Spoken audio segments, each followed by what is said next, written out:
Yeah, so it's really cool kind of seeing the other end of this. You know, I watched a couple of episodes, watched like some of my friends on here. It's nice kind of seeing like the setup, the cameras. You know.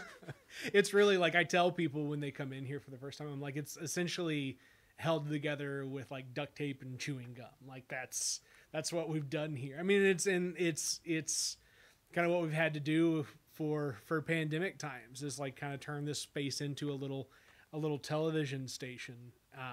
And we just use kind of what we've got to weave it all together. Gotcha. I mean, it looks really good. Like, especially like on the screen, like it looks really good. Well, and that's another fun part about it for me, right? Is like the immersive experience for the guest, right? You know, if we do musicians up here, it's real easy for them to monitor themselves and whatever else. But like seeing themselves on screen, or podcast guests seeing themselves on screen, being able to be like, this is what it's going to look like. Right. Immediately when it comes out, like there's no anxiety of like, oh, what do I look like? How do I feel? Like, what's going on? It's like, no, it's just, oh, that's the conversation I had, and that's what I look like on the screen. Cool, let's do this. It's like right there. Like, I can like make sure like my hair like looks like okay. Like, and it actually works. Like you're lit well enough right now that like you could actually check your hair out and do what you need to do. I'm poorly lit, I think, because I'm wearing this gray shirt and whatever else, but oh well, we'll work with it. So you reached out, or I reached out, how, like, one way or the other, through the page. Yes.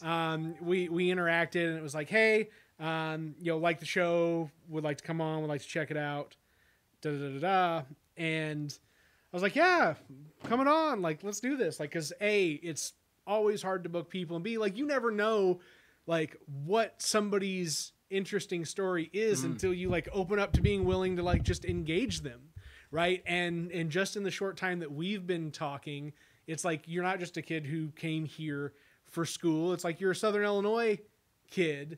Yeah. Young man. I'm still a kid. We're all kids until we decide we're too old. I don't know how this works anymore.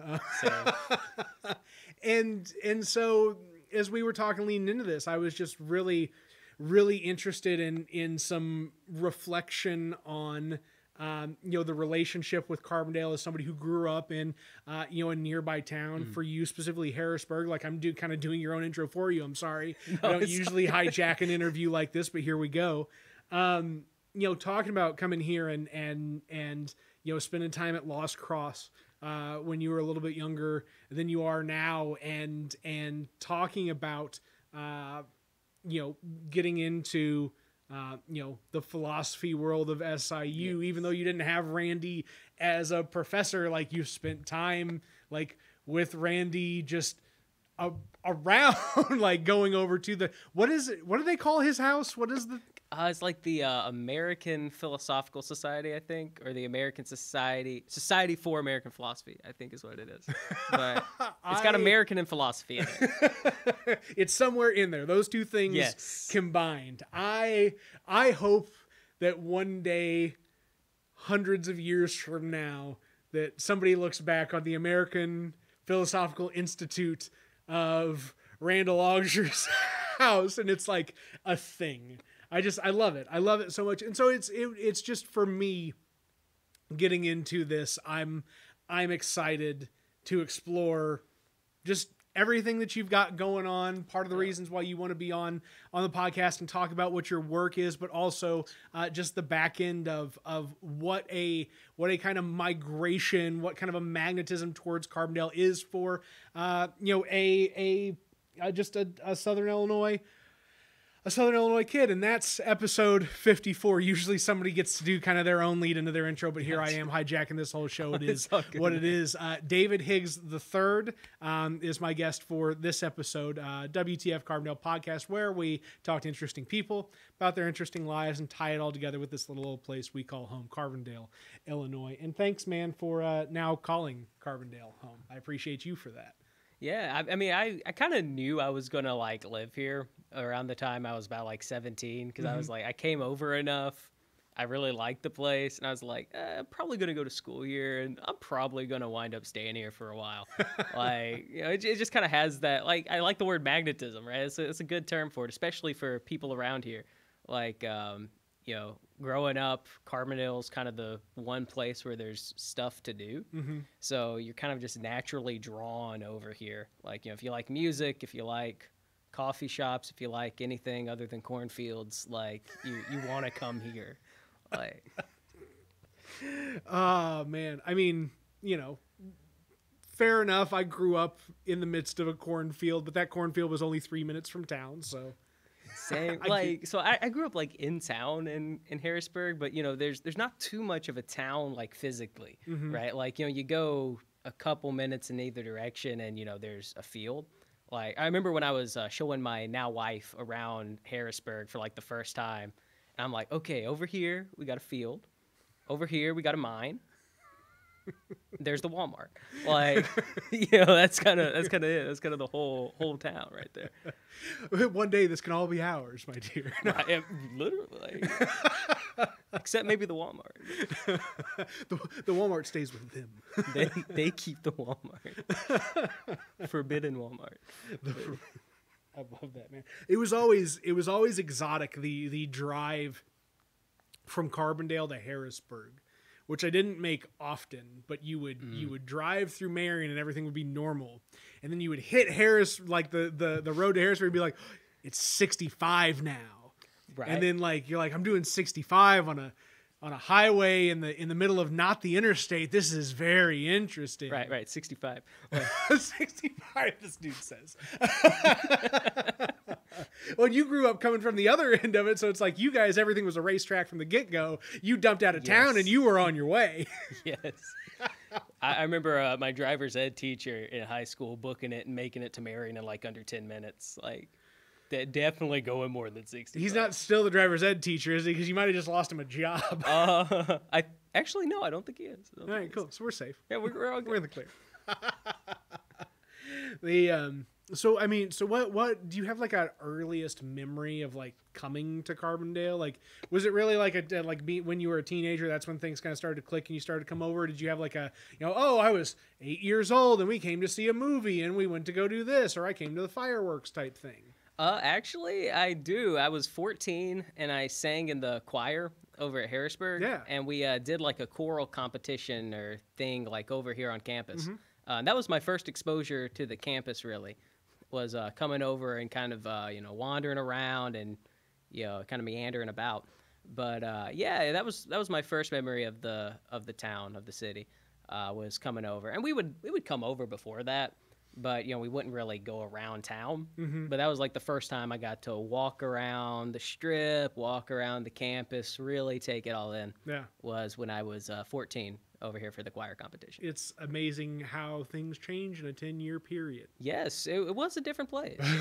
You know, I mean, and don't get me wrong. I mean, this is one of those places that always and forever in a state of change, right? So it's to be expected. But I mean, it just feels like, especially, you know, in the last 10, you know, to 15 years, the change just in the physical look of the town, right? But I mean, my gosh, you go back and you look at, have you ever seen like old pictures that the library posts out on Facebook or stuff? And it's like, and you're like, holy cow, like this neighborhood over, you know, behind Murdale used to just be like bare yards with freshly planted trees and no sidewalks. And it just looked plain. And now it's like, oh, well, that's what happens after 60 years or something, that trees grow and things bloom, and all of a sudden this is what development looks like and it's supposed to look like. I didn't mean to get off into I don't need to get off into my own feelings on things, but like it's just it's kind of cool to see.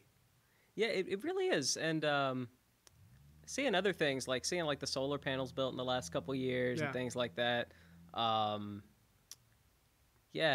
Seeing a lot of stuff kind of go up. I remember when Evolve was built for like the first time. Yeah. Like it was just kind of like there, and just kind of getting to see the city change bit by bit, growing up around it, and then kind of, you know, becoming and settling down as an adult in it. Yeah. Like it's a cool process. Yeah. Well, and at this point you get to kind of write your own story, because it's like other people don't have the same exact memories with the places as it is now. So it's like now we're in the process of building the memories with this place as it will be for a foreseeable future versus the people that are kind of coming out of it like it was just what it was for the past chunk of several decades. And it's like, okay, well, we've got a little bit of nostalgia with a little bit of forward looking, and let's see how this all balances out together. See, that's such a cool place for a community to be, in my opinion, right? Because it does. It kind of... I don't know. I want to make like the lame philosophy reference. Get it, man, to Heidegger, dude. right? You came on a podcast where you get to stump. So you go be your philosophical self as you see fit, my friend. Do not dumb it down. WTF Carbondale's audience out there, they want what you've got. That's the brain. They want the brain Heideggerian. Like the one podcast where I could talk about Heidegger, but yeah, it is. It has this really interesting temporality where like you have the past and it's geared, it's projecting towards something else, right? Towards something that's not yet there, but that we're all kind of anticipating. It really is a cool place for a community to be. I'll kind of like leave it at that. But yeah. I'm with you. I agree with you there. You said it so like succinctly, like and used a word that I hadn't heard before. So now I've got myself like if I can pronounce it correct, pronounce it for me so I don't have to mess up. Temporality. Temporality. I love that. Like that's going like in the folder right next to the word iconicity in my mind. Nice. Like because of how intertwined and important those things are as like a metric to success in this place because of what this place is built of. Like there are places that are built of activity and just existence and culture and this, that, the other thing. Not everywhere is built of memories.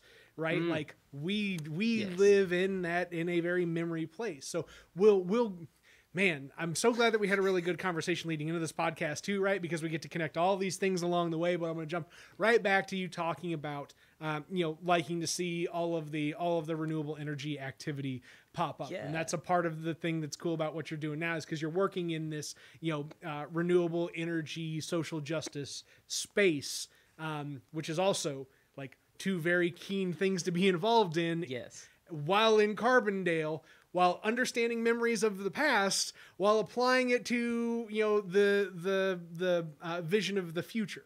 Absolutely, yeah. So I'll just kind of go ahead and do the obligatory name drop, right? Like, so I work for a place called Elevate, and they're a nonprofit that's formally based in Chicago, but we've got like representatives, people doing this kind of work kind of throughout the state. Yeah. And we've recently, by recently, I mean, kind of when they hired me, we got somebody in like the very like bottom southern part of the state. Yeah. And yeah, a lot of my work has centered around trying to promote conversation around these new developments with solar, and trying to promote some of the programs Elevate has. So Elevate's the program administrator for Illinois Solar for All, which tries to get solar projects going in low-income neighborhoods, specifically communities, which is a lot of Southern Illinois. But yeah, so that's kind of the work. You guys are like the main, like the overarching organization that oversees the entirety of the program. Yes. So the state of Illinois contracted out Elevate to like do all the administrative stuff for it. So if you're wanting to like get yourself designated as an environmental justice community, so that you can get like solar projects going, you would apply through Illinois Solar for All's website, and Elevate would kind of. Have you had a lot of crossover work at all? I can't remember the guy's name. Aces for Youth is his Gregory Norris. Thank you, yes. Gregory Norris. I have met him at least once, possibly twice before. We talked a little bit, but you talk a little bit, and then pandemics happen, right? Like, yes. But I know he's back to getting action, in activity, some things going on here. So I wasn't sure kind of what you're, again, being a representative connected to the larger organization, what your relationships were like with some of these organizations that are executing on the ground. Yeah, and I'm actually really glad that you brought up Aces for Youth and these other organizations. So like a lot of what my work does is just kind of promoting, and I mean it's in the name, Elevate, right? But elevating, right? It's corny. But what these other but we do corny on this show. We do corny on this show. I do corny all my life, man. Right. Like But yeah, we elevate what these kind of grassroots here and now local organizations are already doing, right? So we do work with Aces for Youth a little bit. I've reached out to him somewhat. Both of us actually sit on the Downstate Caucus, which is this kind of like advocacy group that's been pushing for this bill called CEJA, the Clean Energy Jobs Act. So we both sit on that, and that's been where a lot of our interaction has come from. But yeah, we try to promote discourse around. So sorry to cut you off, man. Did you come to any of the listen, lead, share, listen, learn, share conversations that occurred about a year and a half, 2 years ago, or was that a little bit before you were kind of engaged with Elevate? I think I was there. I wasn't there with Elevate. Okay. Though. Yeah, I started work with Elevate about a year ago to the date. How has that been like during the pandemic? That it's been really interesting. I learned how to work Zoom for like the first like time. A pro. Like, you know, I never had to do like Zoom or any of that before. So like there was a little bit of a learning curve, but it's actually really cool working remote because I feel like I'm able to do stuff like this. Like I can totally do a podcast and have it be like work-ish related. Yeah, I mean this is absolutely work, dude, because we're like. And again, I had limited context on, you know, what you had going on. Like I was just open, right, to talk. And this is what I love about the exploratory component of this podcast is that like people understand this is kind of a like a word, you know, if you're going to reach out to somebody who you know, we don't have a relationship yet, like, you know, it's because you really do have something that you're trying to pursue and like want to get out there. So like, I'm really enthralled by how much more to this conversation there is than I could have possibly conceptualized there was going to be when we first walked through the door here 30 minutes ago. So like, sorry. I mean, I appreciate the opportunity to revel in my general excitement about you as a guest and all the different components that you've got going for you, from the local component to the work that you're doing now. So I appreciate it.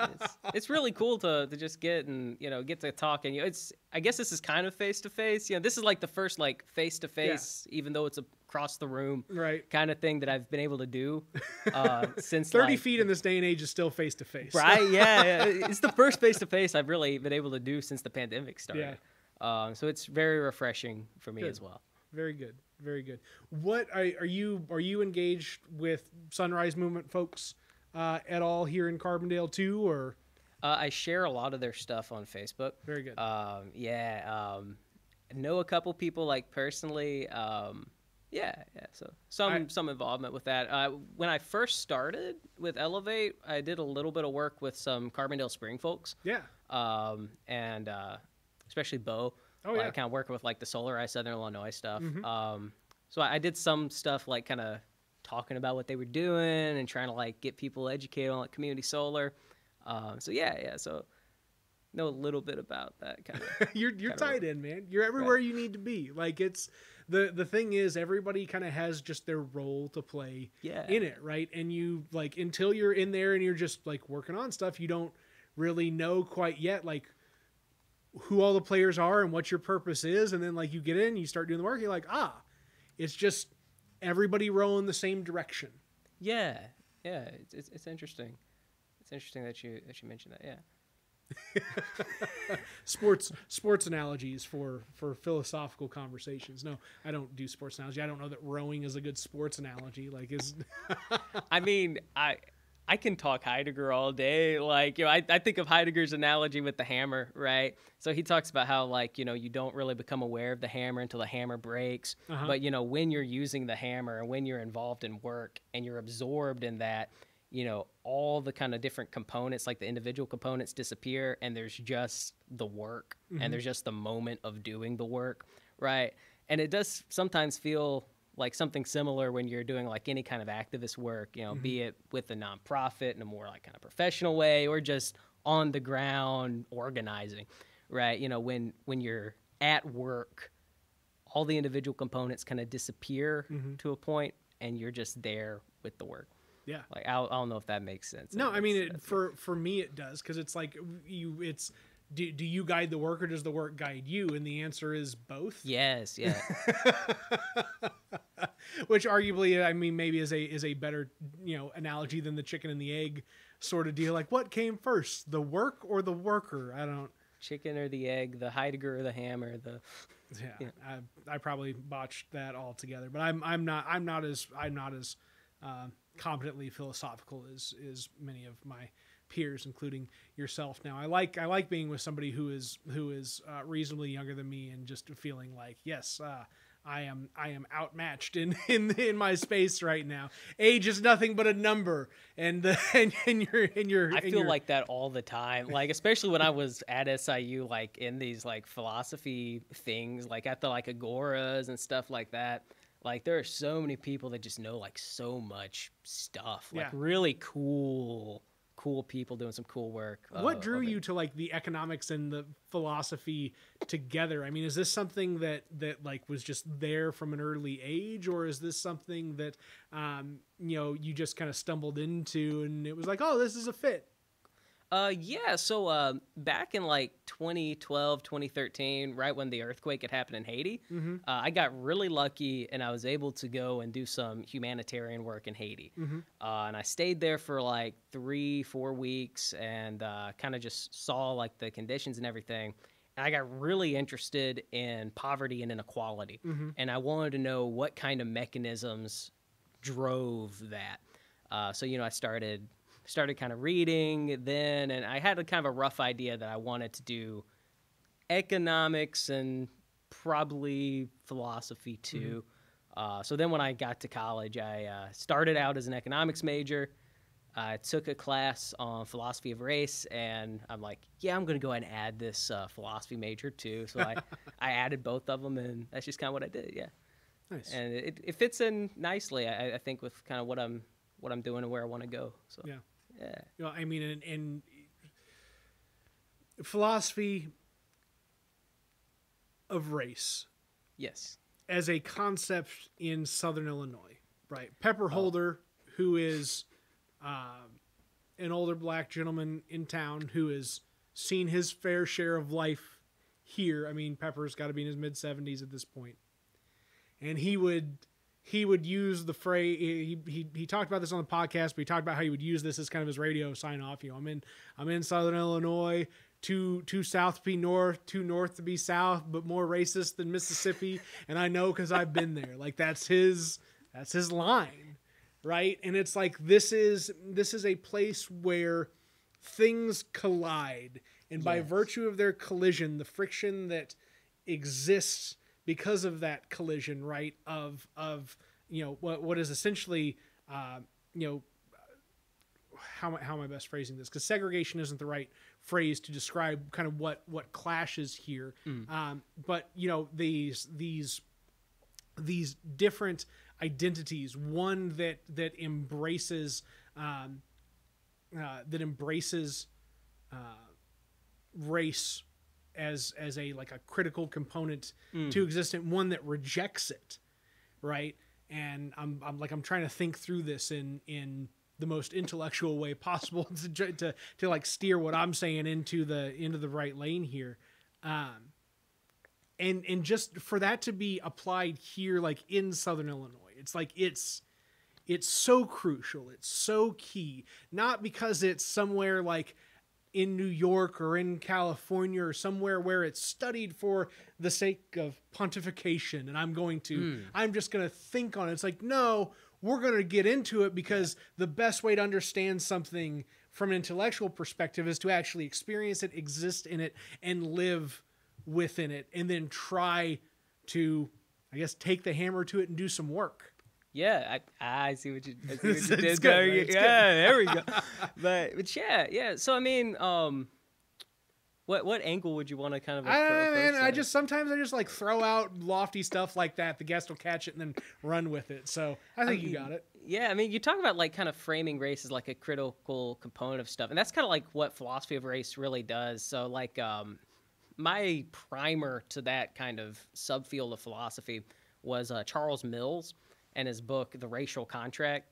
And what he does is Mills goes back and he looks at the history of Western philosophy, and he frames race as kind of like the central subject of it. So kind of like how Marx took history and he placed the proletarian subjectivity or the worker subjectivity as this main subject of history, the conscious one experiencing it. Mills does something similar with the racialized subject, right? So he places that at kind of the center of every major philosophical discourse, and then he takes it up to modern social contract theory. And he starts to look at the way in which, you know, modern liberal society is kind of structured around, you know, white supremacy and racial exploitation and stuff. And, you know, we could get into like the, you know, the pontification, the intellectual part of it, but, you know, putting it on the ground and kind of applying it to like, you know, some of the work I'm doing, you know, I like to look at the ways in which, you know, environmental justice really intersects with racial justice. And the ways in which, you know, like communities of color are disproportionately impacted by stuff like pollution. And I don't know, that would be a good segue, I think. Segue, buddy. Segue. You gave yourself the segue. Go for it. You know, like the Koppers plant here in town that I think the cleanup just now officially ended. The second cleanup ended or something. I think it's still all bullshit, but, you know. Yes, it is. Right. And that there's a whole, like, set of discussions like in environmental justice about so, you know, people like to divide environmental justice into outcome oriented environmental justice and process oriented environmental justice. And basically the process oriented side of things, that lens looks at how communities of color do not get the proper processes really executed when dealing with things like, say, the Koppers plant, for example. It starts running in 1901 or 02, runs as the Koppers plant to like the 90s, just kind of sits there poisoning everybody in predominantly black neighborhood for decades. The EPA comes in, tells the current owners to clean up. They do a half-assed job of it. Then they come back and they say, oh, you missed a spot. So they go and they do it again, supposedly, and now they're finished, I guess.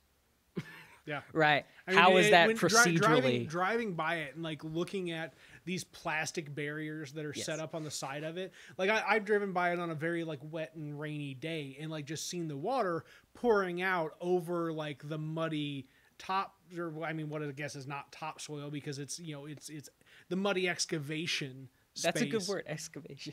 You know, and to just see the continuation of like, okay, so we're just going to pretend like all of this water and all of this dirt and all of this moving of substances isn't still just as problematic, and we're just gonna say, oh well, we scraped enough of the top layer off of it that it's okay, and we're gonna move on. Right, and I guess they also tried to seed some stuff, but it in my opinion, looking at it, it seems grossly insufficient. Well, there was something else you were talking about too, and that was directly related to work that you were doing. Because there's a power plant. Yeah, so over in Marion, this was just one that comes to mind. So one of the programs that Elevate administers is the Illinois Solar for All program, and the only area in Southern Illinois actually that has official environmental justice community designation with the EPA is this like 3 city block-ish area over in the middle of Marion. Which is right next to the Southern Illinois Power Cooperative's plant. And they got that, and this is actually a really interesting little parallel between what happened with the Koppers plant and what happened with this plant, right? I don't mean to go off on too much. No, dude, no.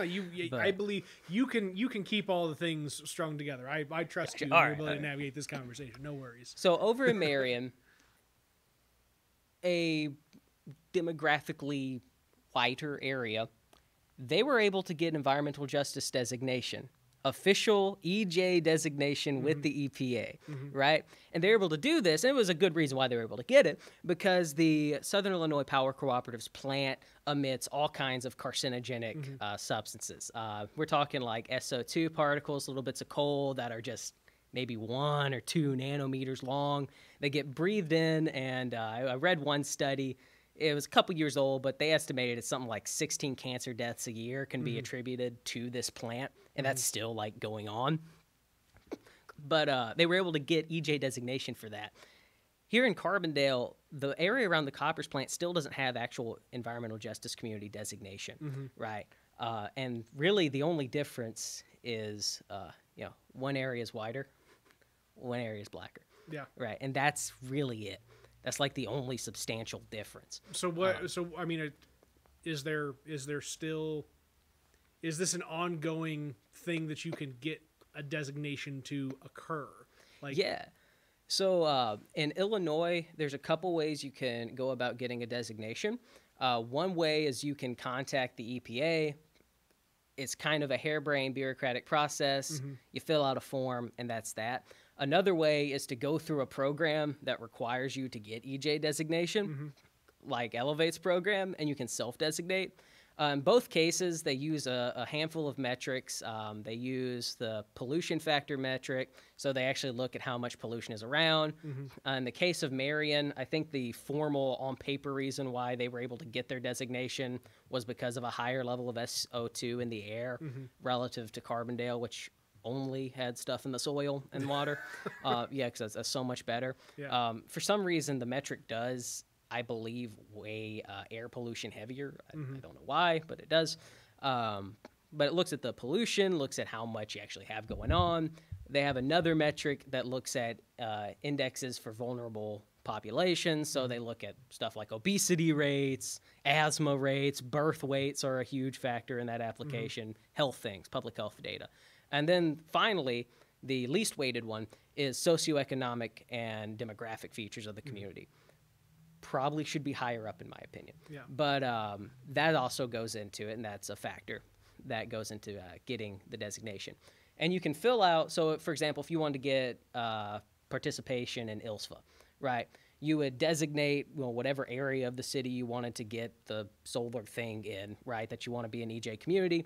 You would go through, do a study, evaluate yourself on these metrics. It would be evaluated by someone from the EPA, and they'd stamp you yay or nay, mm-hmm. right? But yeah, so that's kind of what the process goes through and kind of what the metrics are for it. So that's how that kind of like is ongoing. And yeah, it is ongoing, kind of circling full circle back. Yeah. I know you said you trusted me to keep it all strung together. Man, I feel like I went all over the place. I tell you what's most impressive, beyond your ability to kind of wield the issues at hand, and actually apply needed work to it. But like it's very clear that like you're just a very good learner, right? Like your ability to absorb and understand and then regurgitate and apply information is like very on point. Oh, thanks. I appreciate that. And it's just it's a treat whenever you get to talk to somebody who like really has all of that together and like is very fresh, right? So if this was 10 years from now or 20 years from now and you were starting to see kind of the social strains of your work. And when I say social, I mean like the interpersonal barriers to success that exist regardless of how good someone is at any particular thing, right? The reality is we work within the social network that we have to navigate, and sometimes just by virtue of the people that we have to butt up against, there are barriers to success. Yes. And achievements.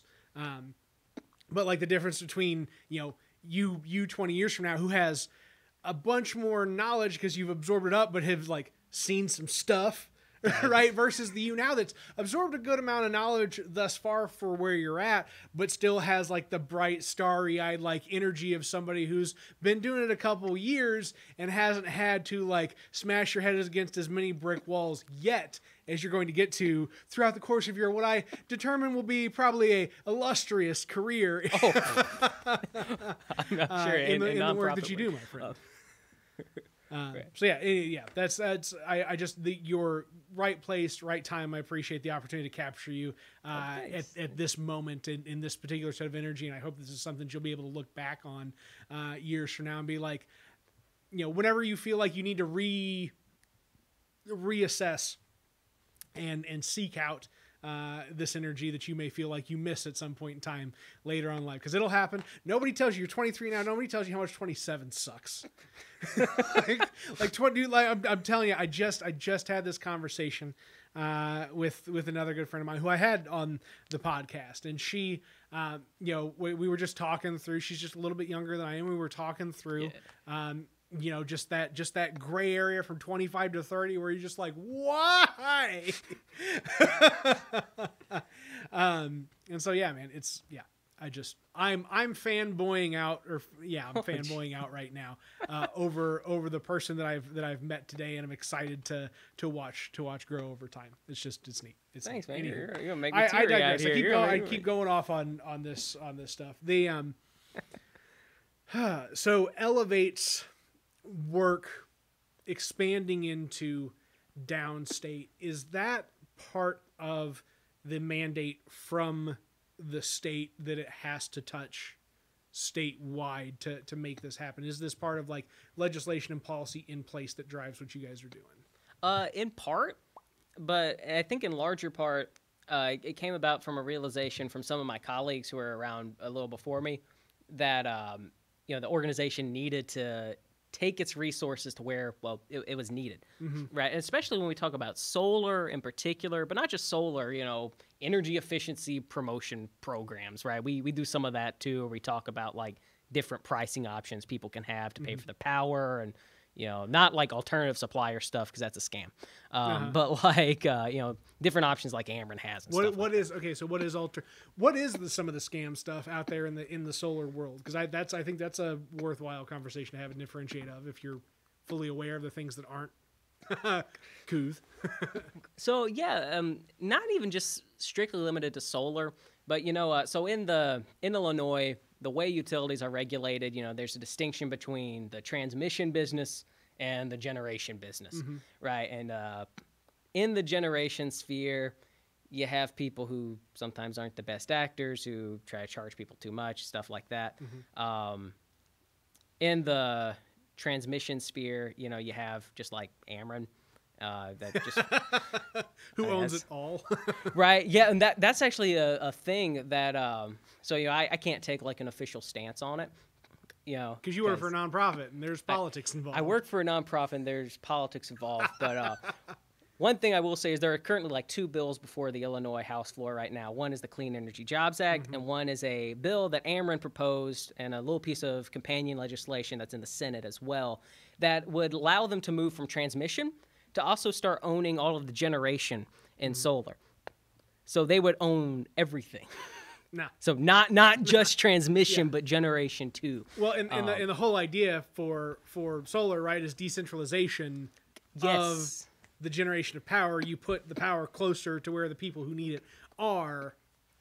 Yeah, and that's distributed generation. And what distributed generation does is it lowers costs. It addresses a very sweeping problem down here, which is energy insecurity, which is basically people cannot meet their bills at the end of the month because for various economic reasons, there's downward pressure on wages. We're in the middle of a pandemic. People are still, recovering from that. The economy doesn't just snap back and go, oh, okay, we've reached vaccination. I guess the economy's normal again. It's not how it works. And it's been a problem well before that because, poverty is rampant in our community. Distributed generation helps to drive down costs in the long term, make energy more affordable, and also make it cleaner because distributed grids are more amenable to things like solar, which is a lot better than something like coal. But you're right. That's one of the gists of like solar and just in general is to distribute it to make it less centralized. And Ameren's bill would actually do I love how like people use like euphemisms in legislation, right? They talk about utility grade solar, and they talk about like it's this great thing, but it would basically be putting these huge central location plants hundreds of miles away from the end user and inefficiently transmitting out the power from it. And that's another thing, like those utility grade solar things are often grossly less efficient and more expensive than like just rooftop solar. I think they're a national security threat. And I don't just mean them. I think that centralized energy production is a national security threat. I would agree. That's actually there's a line of scholarship on that, energy security, right? Because, at a very superficial level, it makes sense. If you have all your power production in one spot, one easily explodable spot. Yeah. Right? Yeah. Like, you're right. That could be a threat. And it's not even just a national security threat. It's a reliability threat. So like Ameren's bill would allow them, it actually allows them, because they know that having this centralized utility grade solar would be grossly inefficient. It allows them to fail to meet their metrics for, I think it's up to 4 days a year with no penalty. And these are simply the technical components of the bill that we're discussing right now. This is just the technical components of the bill. Yeah, seriously, like that, and that's part of my job too, right? You know, I educate people about stuff going on in the policy world. Were you ever interested in like the policy component of this leading into this? I mean, did part of the philosophy and economics background, like, was that just you were like, ooh, policy, yeah, this is a good fit component of it, or like have you kind of warmed up to policy as you've come along? I've been into policy kind of in general for like a while. Great. Yeah, definitely. There you go. That's the answer I was looking for. Yeah. And then I found this job. I actually found this job. It was kind of on a whim. So I had graduated in 2019, and I'd done like some work, some like just kind of general class work stuff just to kind of kill time. I worked as an RA at the school for a little bit, right, for a couple months, and then I was like, you know, this is not paying great. You know, I have rent and stuff. Right before the pandemic, I went and worked at ASIN for a little bit, just as a job. It was there. Yeah. Then the pandemic hit, laid off, right, because that happened, right, and I'm just kind of clicking around Indeed. And I just, like, look in, I'm like, policy jobs, right? Because I was like, why not, right? I'll just apply. And then I found this job, and it's like, strong interest in public policy and social justice issues. I'm like, okay, I'll apply. I like how you knew the voice of the guy who wrote it in. Right? Just like, strong interest in social, like, social justice. That guy's Fred, and he's not bad, but I knew that's what he sounded like when he wrote that ad. No. Right. Like, actually, I don't know who wrote the ad. Like, it could have been anybody. But, is there actually a guy named Fred, though? Did I somehow get that right? No, I'm kidding. I don't know. I actually that was a joke. That was a joke. Don't bear on that too heavily. I could like look it up. Like there is no Fred at Elevate. Fred is a made up guy. He doesn't exist. Now I've started the rumor of Fred. It's all downhill from here. It's just like Electric Larry's. There is no Larry. Like, there is no Larry at Electric Larry's. There's only electricity. I think there is a Larry though. Like that's the. Oh, not at Electric Larry's. Not Electric. Oh, you're saying at Elevate. Oh, yeah. I thought we were still Elevate Larry's. We've come full circle where the bit has now become too real. We like broke through the fourth wall, and somehow that was on the other side of the first wall. It was a circle the whole time. What is that? What is that? Non-Euclidean geometry, right? Like dude, you're using words that are bigger than my brain, man. Like. Yeah, there's a whole meme page for that. Like it's like abstract geometry memes, and it's just weird pictures that like throw your brain through a loop. I just watch them. I'm just like, man, who like had time to draw this? This is awesome. Like, dude, that is always a question that I ask myself when I see just like high quality content online. I'm like, how did somebody have all of the time to put into this? Like somebody's hobby is spending 20 hours making a really high quality piece of media to just show to the internet. It's like the people who build stuff in Minecraft. It's hours and hours. But yeah, what were we talking about? Does it matter? I don't know. I don't know if it matters that much or not.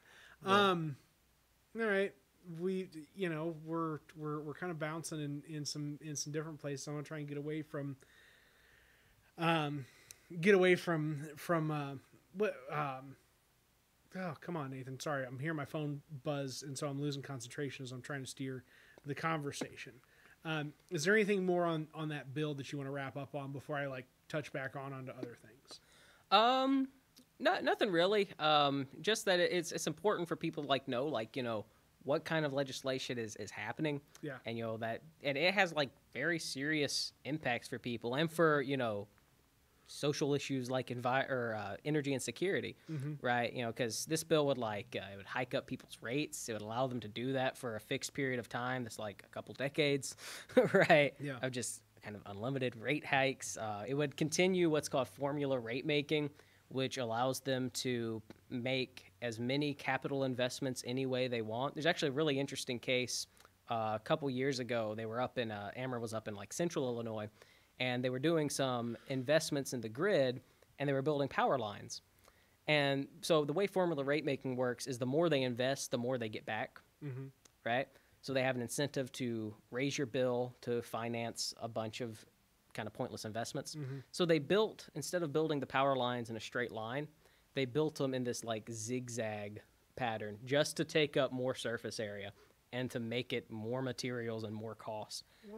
And their bill would cement what's a nice euphemism, formula rate making, and it would just submit it. It would codify it into Illinois' energy legislation, which doesn't have a lot of codification. It's kind of just a patchwork of stuff. But it would kind of codify that, for, like set it in stone, which has long-term implications. So I've looked at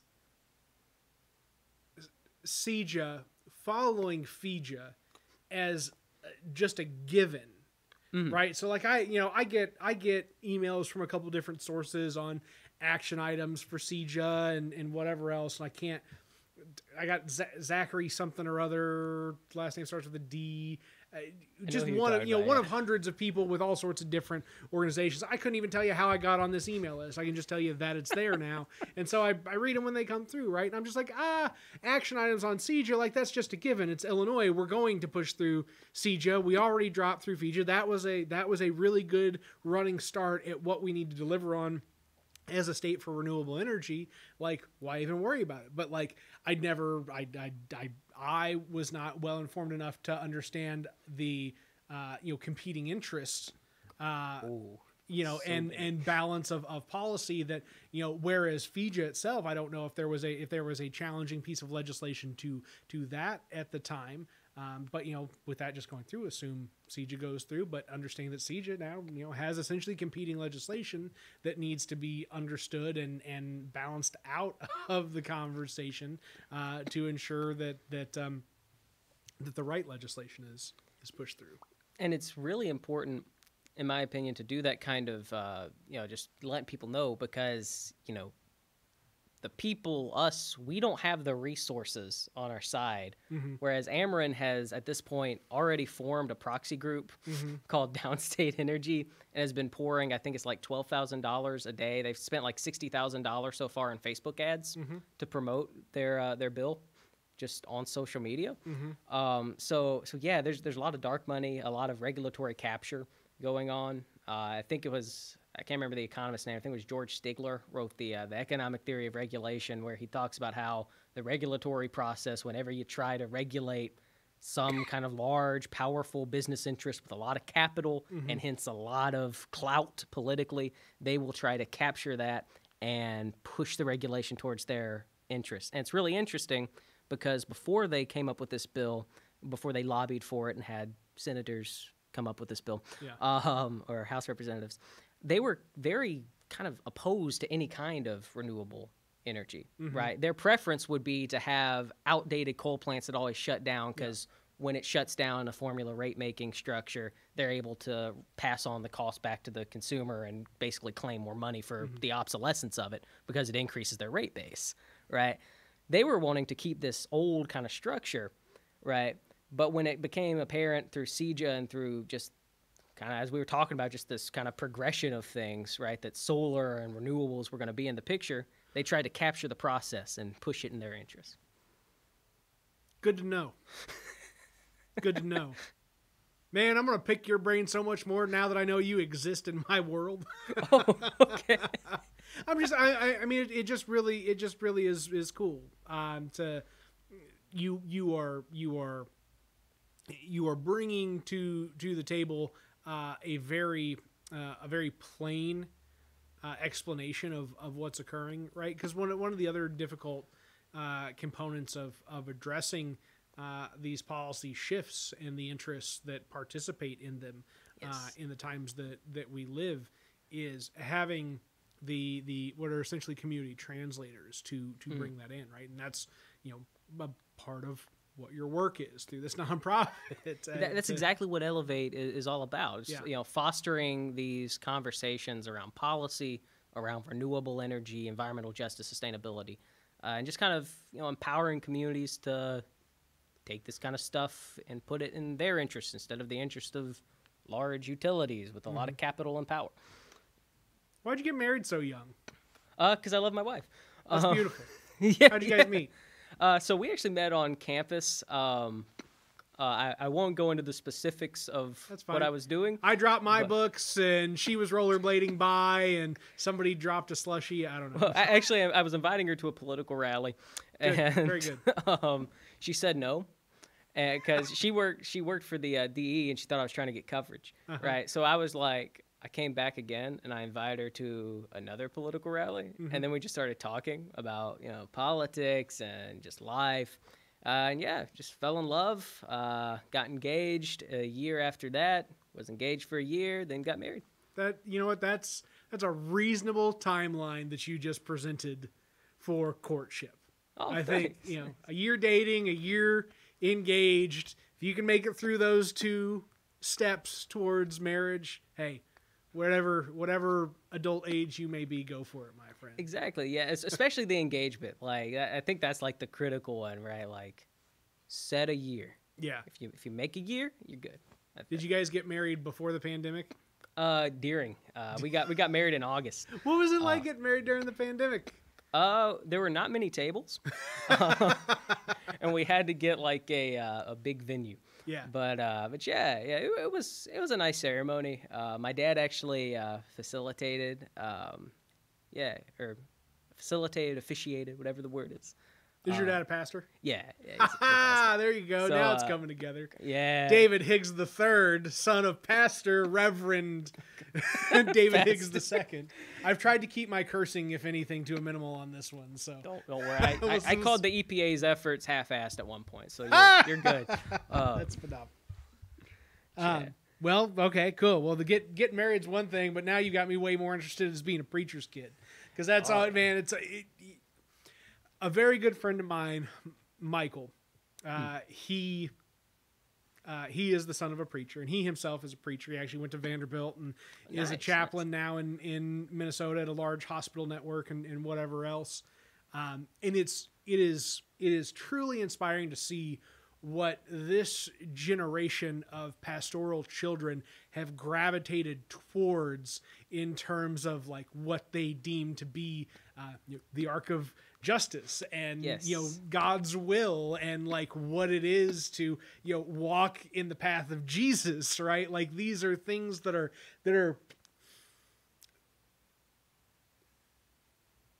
that this generation of pastoral children have a very keen sense for what these things are. Both of you guys are the embodiment of that, and I appreciate that. Well, thanks. I appreciate it. But what was it like growing up, just kind of being, I mean, were you born and raised in the church and dad's always been a pastor your entire life, or was it like partway through your life he became a pastor? So he's been a pastor my entire life. So I was brought up in the church. Around the time of like 13, I rejected the faith for a bit. Nice. Prodigal son, you have returned. Well, yeah, it's actually really, because you bring up the relationship between like faith and social justice and stuff, and it's actually really interesting because when I was 13, I became an atheist and read Ayn Rand and went completely that way. Man, here's the deal: if sometimes you just got to know what you need to not know. Exactly, and it's really it was a weird arc, but I like completely the opposite of someone who would be interested in anything like what I'm doing now. Yeah. But then I returned to the faith shortly before coming to college, and immediately, not immediately, but within a few months, that's when I kind of got more into like this like social justice thing. So I had that experience in Haiti. Kind of formative, kind of had like economics on the brain, went to the wrong kind of economics, found the right kind of economics, and then went to college. But and I also appreciate, right, there are plenty of folks that through the act of benevolence seek bestowed grace as opposed to an actual like applied grace, like the help. Not the praise, right? The actual concern for a fellow man. So not every person that you would have a conversation with, it's like, oh, well, I went to Haiti and I helped the children. It's like, there are people that are like that, and there are things that are like that, but this feels much more like sincere. Yeah, and it was a long process, like because I went to Haiti. The humanitarian work was through a church thing, but in Haiti, that was actually when I became an atheist. Was in Haiti because I saw all this like devastation and poverty, and I saw some stuff. Some really dark stuff. Totally rejected everything. Kind of went like through this long process of like reconstructing my entire worldview. Went a very wrong way. Kind of came full circle. Going what I think is a better way, and then kind of get more interested in like social justice and that kind of stuff. Cool. Do you feel like having a father, being a preacher, and watching kind of the performative aspect of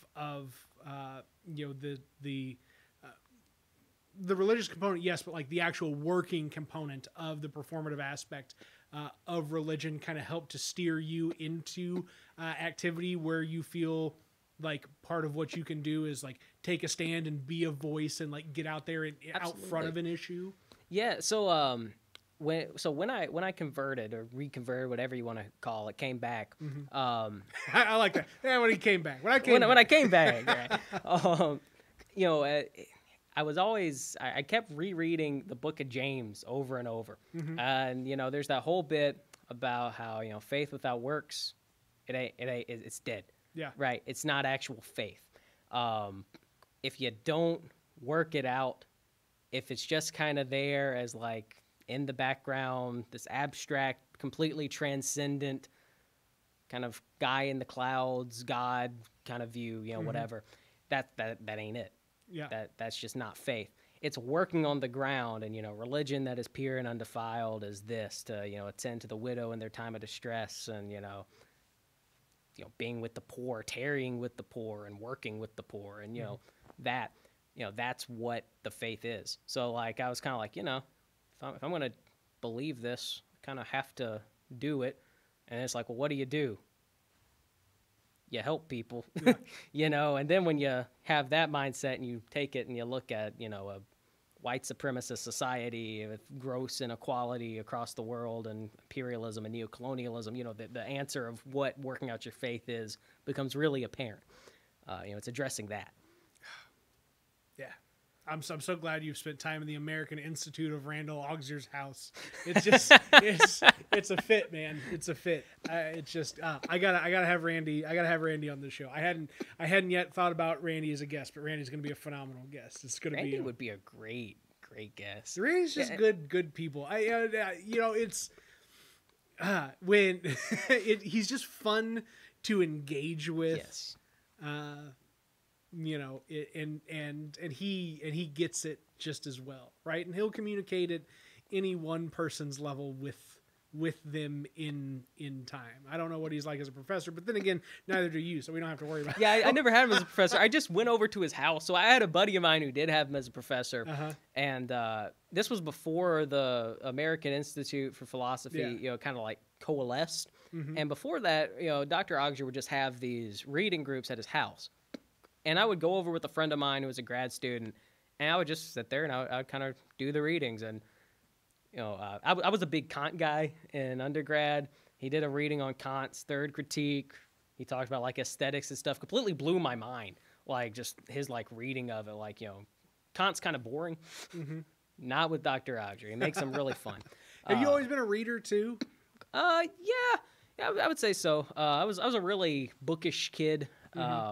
Growing up, like really bookish, like I just would kind of sit around and read. I really got into philosophy when I was going through that whole like atheist edgy stage. And there's good atheism, right? There's intellectually robust atheism, and then there's like crappy Ayn Rand atheism. And I feel like at least during the time in which I was an atheist, I was able to kind of work my way up a little bit because I read Ayn Rand, and I was like, then I read Marx, and I was like, better. Then I read like Foucault, and I was like, okay, now we're talking.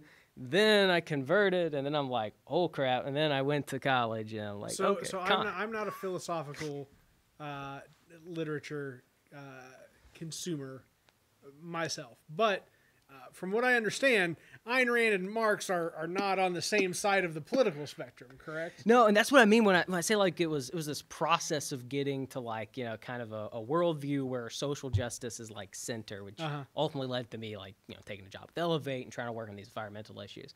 But yeah, like Ayn Rand is kind of this really simplistic libertarian right wing stuff. You know, there's libertarianism is not necessarily right wing. You know, there are other variants of it. But, I was waiting for you to say it's not necessarily simplistic, and then you just blew past that one. Oh, no, it is. It's not necessarally simplistic. Like there's some great, like there's great stuff in that tradition. I was actually, you're not going to believe it, but I was like doing some notes, like reviewing kind of like my notes to like prepare to like come here. And I Googled how to pronounce Proudhon. Right, I'm like, how to pronounce Proudhon? Because I was thinking, I'm like, I could see the conversation going to Proudhon at some point. Because, you know, I've watched some of your stuff, and I kind of like, was like, okay, yeah, I could see the conversation going there. But what is Proudhon? You're gonna sorry. Proudhon, Man, so yeah, he's like the founder of like that kind of left libertarian like idea. So he was that he was a 18th century political economist, and him and Marx were kind of the originators of, you know, this kind of specific brand of, you know, like European socialism. And Proudhon was the first anarchist. Marx was the first not anarchist guy around that time. But yeah, Proudhon represented like that kind of camp, this really anti-authoritarian camp. But yeah. I promised my wife I wouldn't talk too much about like socialism. But hey, lucky for you, that's the end of the podcast. Oh, sweet. Episode 54, David Higgs the third. Gentleman who has made his way to Carbondale from Harrisburg and is, you know, part of our community here. An interesting person, living an interesting life, tied all together in this little place we called home. And yeah, have a good one, folks, whatever that one may be.